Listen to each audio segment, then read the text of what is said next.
Hello everyone, good morning. Welcome back to our channel Akash Shafi. সবাইকে অনেক স্বাগত জানিয়ে নতুন একটা ভিডিও শুরু করছি। প্রতিদিনকার মতন আজকেও একটা সুন্দর ভিডিও শুরু করছিলাম। আর এখানে মা হচ্ছে মাছ কাটছে। বাবা সকালবেলায় মাছ নিয়ে এসেছিলো, সিলভার কাপ বাটা এই মাছগুলো। তো যাই হোক, দিন মানে সময় বাড়ার সঙ্গে সঙ্গে কিছুটা বেলা হওয়ার পরে একটা খবর আসে, একটা খারাপ খবর আসে। আর সেটা কি তোমাদের সবই বিস্তারিত জানাচ্ছি। যাই হোক, ব্লগটা কন্টিনিউ তোমরা দেখতে থাকো। আর এখানে কিছু সবজি টবজি রয়েছে যেগুলো রান্না বান্না হবে। মা রাতে পিঠে বানিয়েছিল, পাটিসাপটা আর মালপোয়াও করেছিল। পাটিসাপটাগুলো খেতে ভালো হয়েছে, কিন্তু মা বলছিল উঠছিল না আর কি। হয় না, এটা একটা খুব গোলাটার উপর ডিপেন্ড করে, তাই একটু নরম নরম হয়ে গেছে, কিন্তু খেতে খুব ভালো হয়েছে। আর পাটিসাপটা আমার ভীষণই প্রিয় পিঠে। আর এই যে মালপোয়া 2 গামলা রান্না হয়েছে আজকে। দেখো, আমাদের বেগুন ভাজা করেছি, আর এটা হচ্ছে পালং শাক ঘন্ট করেছি বড়ি দিয়ে। আর করা হয়েছে এখানে আলু আর বেগুন কেটে রেখেছিল মা সবজি, সেইটাই বড়ি দিয়ে একটা ঝোল করা হয়েছে। আর এটার মধ্যে মানে সাদা তেলে রান্না হয়েছে, তার সঙ্গে হলুদ নেই, মানে হলুদ ছাড়া সাদা তেলে রান্না এটা। তো চলো এটা এখন খেতে দিয়ে দেব। এই যে তোমাদের দাদা ভাই এখন আমাকে ফল কেটে দিচ্ছে, আপেল। লেবু খেয়েছি অর্ধেক একটু আগে, আর ও আমাকে একটা আপেল কেটে দিচ্ছে, বলছে আপেলটা খাও। এই যে আমি এখন ভাত খাবো। আর আজকে খেতে খেতে অনেকটাই বেলা হয়ে গেল, অবশ্য তার আগে ফল টল খেয়েছি। আর এই যে বেগুন ভাজা, একটু ঘি নিয়েছি। আর এখানে শাক ঘন্ট বড়ি দিয়ে, আর এটা হচ্ছে বড়ির তরকারি নিরামিষ করে করা। আর এটা হচ্ছে সাদা তেলে করা আর হলুদ ছাড়া রান্না, মানে লঙ্কার গুঁড়োর জন্য একটু কালারটা এসেছে। তো চলো আগে খেয়ে নিই কটা। আজকে শরীরটাও খুব একটা ভালো লাগছিল না, তা না হলে খাওয়াটা আরও অনেক আগেই হয়ে যেত। তো ভালো না লাগার কারণে স্নান খাওয়া সবই দেরি, মানে স্নানটাও করতে করতে অনেক দেরি হয়ে গেছে। চলো আগে খাওয়া দাওয়া সেরে নিই, তারপরে তোমাদের সঙ্গে বিশেষ কিছু কথা শেয়ার করার আছে যেটা বলা হয়নি। আর ব্লগও ভালো করে মানে সারাদিন কিছু শ্যুট করা হয়নি যে বলা হবে। তো সবাই অলরেডি অনেকেই জানো, অনেকে জানো না। তো আমি কিছুক্ষণ পরে আসি, তোমাদের সঙ্গে কিছু কথা আছে, তোমাদেরকে কিছু ইম্পর্টেন্ট কথা শেয়ার করার আছে। তো চলো আগে খাওয়া দাওয়াটা সেরে নিই। কুড়োল দিয়ে কি করছো? ওই নিমের ডাল পারবো। কুড়োল দিয়ে পারা যায়? তাই ওই ডালটা খুব দিলে পড়ে যাবে। ছোট একটা ডাল পারলেই হবে, একটা পাতা এই যে ছোট একটা পারো, একটা পাতা শুধু। আরে একটা পাতা মানে একটা ডাল তুমি পারো না, ছোট একটা, তাহলেই হবে। অনেক বড় সড়ো যে কিছু লাগবে তা না, একটা পাতা শুধু মুখে দিতে হবে।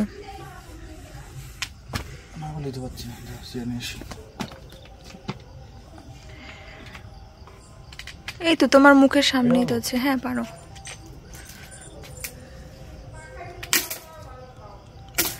কেমন মানুষ, পুরো ডালটাই ভেঙে ফেললো। ঠিক আছে। আর বাড়িতে ঢোকার আগে কিছু রিচুয়ালস থাকবে। আগুনে হাত পা সেঁকা, কাঁচি কামড় দেওয়া, আর নিম পাতা খাওয়া, এই ধরনের জিনিসগুলো হয়ে থাকে বাড়িতে যখন বাড়ির লোকেরা ঢোকে।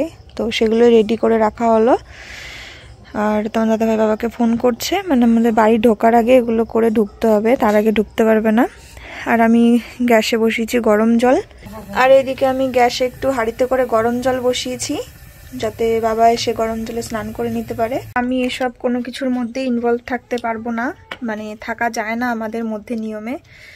আর তোমাদের দাদা ভাইও পারবে না, তবুও যেহেতু বাড়িতে আর কেউ নেই, টুকটাক ওকে একটু থাকতেই হবে। তো ওগুলো আমরা গুছি টুচি রাখলাম, মা গিয়ে ওগুলো সেঁকে ঠেকে দেবে, করে দেবে। আর আমি তখন ঘরেই, মানে আমি ঘরেই থাকবো, যাব না। এই যে মা, আর এখন আমরা আছি, এই যে সব জিনিসপত্র নিয়ে এসেছি এই যে রাস্তার সামনে। বাবা হেঁটে হেঁটে আসছে আমাদের জমিতে ঢোকার আগে এখানে আগুন ধরিয়ে, মানে যেগুলো আর কি ফর্মালিটি থাকে সেগুলো করে তারপরে মানে ভিতরে যাবে আর কি। এই যে দেখতে পাচ্ছ বাবা আসছে হেঁটে, এই যে আসুক, বাড়িতে ঢোকার আগে এইসব জিনিসগুলো করে তারপর বাড়িতে ঢুকবে। এই সমস্ত রিচুয়ালসের কারণ হলো, বাবা এখন রানাঘাট শ্মশান থেকে বাড়ি ফিরছে। আর বাবার ছোট কাকা মানে আমাদের দাদু এবং মন্দিরা পিসির বাবা আজকে মারা গিয়েছেন দুপুরবেলা। তো সেই জন্য বাবা দুপুরবেলায় বেরিয়ে গিয়েছিল এবং সেখানে ছিল। আর তোমাদের দাদা ভাই এইসবের মধ্যে আর কি থাকতে পারবে না, ওকে এগুলোর মধ্যে ইনভলভ হতে দেবে না, যেহেতু আমি প্রেগনেন্ট। তো বুঝতেই পারছো কারণটা কি। তো সেই জন্য এই সমস্ত নিয়মকানুনগুলো পালন করা হচ্ছে। আর বাবা এখন স্নান টান করে নেবে। তো রাতের খাওয়া দাওয়া হয়ে গেছে সবার আমাদের, আর রাত্রেবেলা কিছু এক্সট্রা রান্না বান্না হয়নি, শুধু গরম ভাতের সাথে মা মিষ্টি কুমড়ো সেদ্ধ আলু সেদ্ধ দিয়েছিল, আর দুপুরে যে নিরামিষ খাবার দাবার রান্না হয়েছিল সেগুলো কিছু কিছু ছিল। তো সেই দিয়ে সবাই ডিনার কমপ্লিট করেছি, 1 ঘন্টা হয়ে গেছে। আর এখন আমি গরম দুধ খাচ্ছি। খাওয়া দাওয়ার পরে দুধটা জাল করলাম, দুধটা ভালো করে জাল দিয়ে তারপরে রেখে দিয়েছিলাম। এখনও অনেকটা গরম, খেতে পারছি না, আর একটু সময় লাগবে আর কি, একটু অল্প অল্প করে খেতে হবে। তো এখন আমরা চলে আসলাম একটু তোমাদের সাথে কথা বলার জন্য। সেটা হচ্ছে আজকে দুপুরেই একটা ঘটনা ঘটেছে, তোমরা হয়তো এতক্ষণে জেনে গেছো ভিডিওটা দিতে দিতে, মানে অনেকে অলরেডি জেনে গেছো, কারণ সারাদিন আমার কাছে কমেন্টও এসছে। সেটা হচ্ছে পিসিমশাই তোমাদেরকে আপডেটটা দিয়ে দিয়েছিল, আর পিসির তো কোনো রকম কন্ডিশনে নেই। তো তোমাদেরকে সবার আগে বলে দিই ঘটনাটা কি। সেটা হচ্ছে আমাদের পরিবারের এখনো পর্যন্ত যিনি সবথেকে বয়োজ্যেষ্ঠ ছিলেন আমাদের বংশের, তিনি পরলোক গমন করেছেন। সেটা হচ্ছে আমাদের ছোটদাদু, মানে আমার ছোটদাদু শ্বশুর এবং তোমাদের দাদা ভাইয়ের ছোটদাদু। আর উনি হলেন কিরকম সম্পর্কে সেটাও আমি বলে দিই। আমাদের যে দাদু, মানে তোমার দাদা ভাইয়ের দাদুর ছোট ভাই, দাদুরা 3 ভাই ছিল, তার মধ্যে আমাদের দাদু মানে অনেক দিন আগেই, বহু বছর আগেই চলে গেছেন দাদু ঠাকুমা একসঙ্গে। তারপরে 1 বছর আগে মেজদাদু শ্বশুর আমাদের, মানে আমার মেজদাদুও চলে গেছে। আর আজকে দুপুরবেলা ছোটদাদুও পরলোক গমন করেছেন, সবাইকে ছেড়ে চলে গেছেন। তো এটাই ছিল কারণ। আজকে দুপুরবেলা আমি তখন ভিডিওর কাজ করছি, তো হঠাৎ করে পিসমশাই ফোন করলো। নর্মালি যেরকম কথা হয় আমাদের, তো ফোনটা রিসিভ করলাম। রিসিভ করার পর ফার্স্টেই কথাটা শুনলাম যে আকাশ, তোমার ছোটদাদু আর নেই। মানে একটু অবাক হয়ে যাওয়া, তাই না? সেটা তো স্বাভাবিক। জানি অসুস্থ ছিল, সবই জানি, তারপরও সুস্থ হয়ে গেছিল। ভিডিও তো দেখতাম, তোমরা সবাই জানো, ভিডিও করতো দাদু। তো মোটামুটি স্বাভাবিক আবার হয়ে এসেছিল, কারণ এর আগে তোমরা ভিডিওতে, পিসির ভিডিওতে এবং মানে অনেকেই মানে দাদুর ইয়ে থেকেও অনেকটা দেখেছিলে যে মোটামুটি 2-3 সপ্তাহ আগেও খুব অসুস্থ ছিল, দাদুকে কল্যাণীতে ভর্তি করা হয়েছিল, কল্যাণী এমসে। তো সেখান থেকে আবার অনেকটাই মানে সেই অতটা অসুস্থতার থেকে আবারও একটুখানি স্বাভাবিক ছিল। যদিও রোগ ব্যাধি অনেক কিছু শরীরের মধ্যে ছিলই, তারপরেও একটু মানে মেডিসিন বা একটু স্বাভাবিক ছিল। তো সেখান থেকে আবারও একটা, আমি জানতাম পিসির সঙ্গে তো কথা হয়, পিসি বলেও ছিল যে ওখান থেকে ডাক্তার ছেড়ে দিয়েছে, বা যেখানে ট্রিটমেন্ট হতো সেখান থেকে ডাক্তার বলে দিয়েছে এখন ভেতরের অবস্থা খুব একটা ভালো না, বাড়িতে নিয়ে যাও, যতদিন ওষুধ খেয়ে যতদিন থাকে। তো এতটা তাড়াতাড়ি সেটা আশা করিনি। আর দাদু তো অ্যাকচুয়ালি প্রোস্টেট ক্যান্সারের পেশেন্ট ছিলেন, আর তার থেকে বড় কথা আরও নানান সমস্যা হয়ে গেছিল। হ্যাঁ, জল জমা ভিতরে, আরো নানান কিছু সমস্যা প্রবলেম হয়ে গেছিল। আর সব থেকে বড় কথা, মানে কথাটা বলতে নেই, কিন্তু দাদুকে আমরা গত 5 বছর আগে যেই কন্ডিশনে দেখে এসেছি, তখন ভাবিনি যে দাদু তারপরে এই 5টা বছর আবারও স্বাভাবিক এবং আনন্দ করে, মজায় আনন্দে স্বাভাবিকভাবে আরো 5টা বছর জীবন কাটিয়ে যেতে পারবে। তার কারণ 5টা বছর আগে যখন ব্লগ তো করতাম না, আমিও করতাম না, মন্দিরা পিসিও করতো না তখন ব্লগ। তো সেই কন্ডিশনে মানে পিসি যেইভাবে একটা মানে বাচ্চা ছেলের মতন করে, নিজের সন্তানের মতন ইয়ে করে যেভাবে দাদুকে সেবা শুশ্রূষা করে অনেক খারাপ পরিস্থিতির মধ্যে থেকে বাঁচিয়ে তুলেছে, তো সেই কন্ডিশনটা দেখে এসছি। কারণ তখন রানাঘাট পিসির বাড়িতে আর কি, পুরনো বাড়িতেই দাদুকে রেখেছিল পিসি, মানে যত্নার্থী করার জন্য। তখন পিসি ব্লগ শুরু করেনি, তখন পিসি ব্লগ করতো না, আর আমাদের তখন নতুন নতুন বিয়ে হয়েছে। তো আমাদের তখন সদ্য মানে নতুন বিয়ে হয়েছিল কিছু মাসের মধ্যেই। তো দাদুর এত খারাপ কন্ডিশন, মানে তখনই মানে শোনা গিয়েছিল যে এই আছে তো এই নেই, এতটাই খারাপ কন্ডিশন যে দাদুকে যদি শেষবার দেখতে চাস তাহলে মানে হয়তো খুব তাড়াতাড়ি আসতে হবে, তা না হলে হয়তো আমরা দেখতে পাবো না, এরকম অবস্থা ছিল 5টা বছর আগে। দাদুর শরীর পুরো একদম জীর্ণ শীর্ণ হয়ে গেছিল, নড়াচড়া করতে পারতো না, মানে বিছানাতেই পটি করতো। আর তখন আমি নতুন বউ ছিলাম, মানে আমি হলাম এই বংশের আর কি প্রথম নাতি বউ। ও যেহেতু বড় নাতি, তো আমি নাতি বউ, এখনো পর্যন্ত আমি একমাত্র নাতি বউ রয়েছি।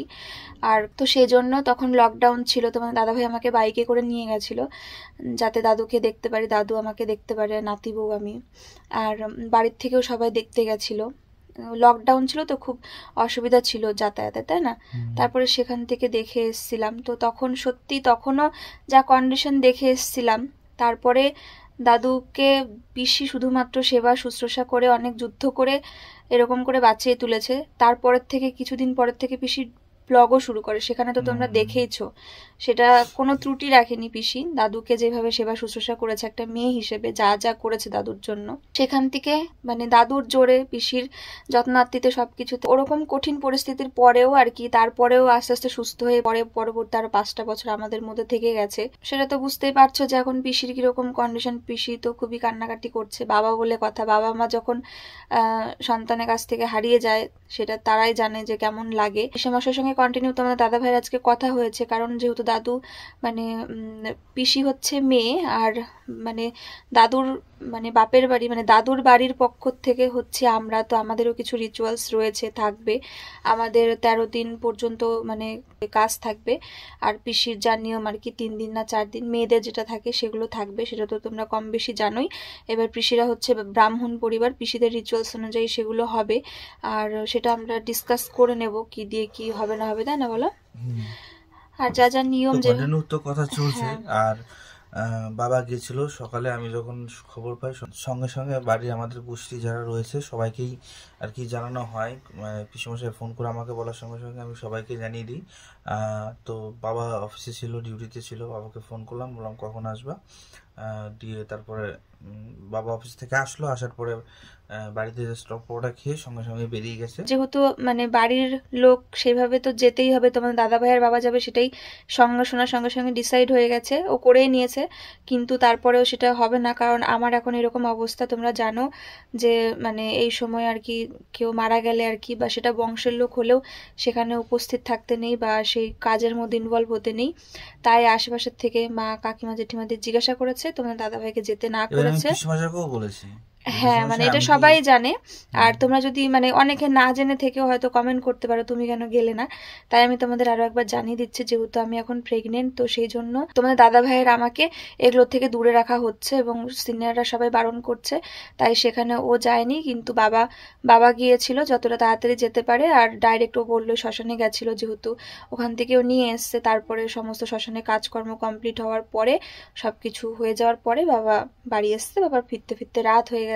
তবে আমার মানে মনটা ছিল ওখানে, মনে হচ্ছে যদি পিসির পাশে একটু থাকতে পারতাম। হ্যাঁ মানে সেটাই মনে হচ্ছিল যে এরকম অবস্থা এখন না থাকলে, যেহেতু পিসির বাবার বাড়ি ফ্যামিলির দিক থেকে তো শুধু বাবাই মানে তখন প্রেজেন্ট ছিল। একটু আর আজকে পিসির কথা বলার মতন কন্ডিশনে ছিল না। কালকে ফোন করব, জানি না আমাদের আর কি কোনো কিছু আছে নাকি, রিচুয়াল আছে নাকি, সেগুলো সব পিসেমশাই আমাদেরকে জানাবে, জানাচ্ছে যেভাবে যা করা যাবে, যা ভালো হবে।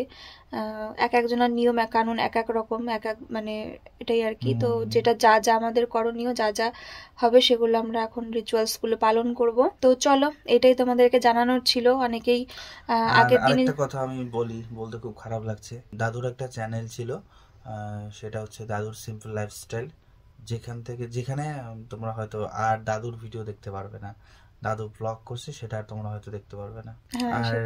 আর একটা জিনিস দেখলাম দাদুর লাস্ট শর্ট ভিডিও, যেটা মানে খারাপ লাগলো খুব, যা কিছু বলতে চাই না এখন বললে। তবে যাই হোক আমি একটা কথা বলি, দাদুর চ্যানেলের লাস্ট শর্ট ভিডিওটার সঙ্গে মানে আজকের মানে বাস্তবটার খুব মিল রয়েছে, তোমরা কেউ একটু গিয়ে দেখো। তো সেটাই একটু মানে সেটা দেখার সঙ্গে সঙ্গে কেমন একটা লাগলো যে মানে ফার্স্ট দাদুর চ্যানেলে ফার্স্ট যে শর্ট ভিডিওটা ছিল সেটা আমাদেরই ছিল। মানে ঠিক আছে চলো, তো তোমাদেরকে এইটাই জানানোর ছিল। আর আগামী দিন থেকে অবশ্যই ভালোভাবে ব্লগ, সকাল থেকে রাত্রি পর্যন্ত ভালোভাবে ব্লগ তোমাদের জন্য নিয়ে আসবো। আজকের ব্লগটা একটু খাপছাড়াই হয়ে গেল, তো তোমরা একটু অ্যাডজাস্ট করে নিও। আর একটা কথা যেটা হচ্ছে, দাদু তো আমাদের মধ্যে নেই, কিন্তু তোমরা সবাই প্রার্থনা করো, সবাই প্রে করো যেন দাদুর আত্মার শান্তি হয়। দাদুর আত্মার শান্তি আমরা কামনা করি এবং তোমরাও সবাই কামনা করো যেন দাদু যেখানে থাকে ভালো থাকে, শান্তিতে থাকে। তো চলো টাটা, গুড নাইট।